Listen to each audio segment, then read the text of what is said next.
1/1 + 1/2 + 1/3 + 4ൻ്റെ വില കാണുക. ഇവിടെ 1/1 = 2 നമുക്ക് 1/2 എന്ന് എഴുതി കൂടെ എഴുതാം. പ്ലസ് 1/2 × 3 1/2 × 3 എത്രയാണ് 6 പ്ലസ് 1/3 × 4 എത്രയാണ് 4 3 12. ഓക്കെ അല്ലേ? ഇനി ഇത് ചെയ്യാൻ വേണ്ടി നമ്മളിവിടെ ക്രോസ് മൾട്ടിപ്ലിക്കേഷനൊന്നും ചെയ്യാൻ നിൽക്കേണ്ട. വേറൊരു എളുപ്പ വഴിയുണ്ട്. ഏതെന്ന് വെച്ചാൽ ആദ്യം ഈ ഛേദങ്ങളുടെ LCM കാണുക. ഇവിടെ 2 6 12 കണ്ടാൽ തന്നെ അറിയാം ഛേദങ്ങളുടെ LCM എത്രയാണ് 12 ആണ് നമുക്കറിയാം 12. അത് നമ്മൾ ഛേദമായിട്ട് അങ്ങ് എഴുതുക.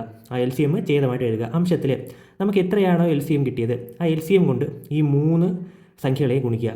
അപ്പോൾ 12 × 1/2 പ്ലസ് 12 × 1/6 പ്ലസ് 12 × 1/12 ഈക്വൽ ടു ഇവിടെ 12 × 1/2 രണ്ടും 12 വെട്ടിക്കളയാം. ബാക്കി എത്രയുണ്ട് 6 പ്ലസ് 6 12 വെട്ടാം 2 അല്ലേ 2 പ്ലസ് 12 12 വെട്ടാം 1 ഡിവൈഡ് ബൈ എന്തുണ്ട് 12 ഉണ്ട് ഈക്വൽ ടു 6 + 2 8 8 + 1 9 9/12 ഈക്വൽ ടു ഇവിടെ 9നെയും 12നെയും നമുക്ക് 3 കൊണ്ട് പൊതുവായിട്ട് വെട്ടിക്കൂടി 3 × 3 9 4 × 3 12. അപ്പോൾ നമ്മുടെ ഉത്തരം 3/4 ഓപ്ഷൻ എ.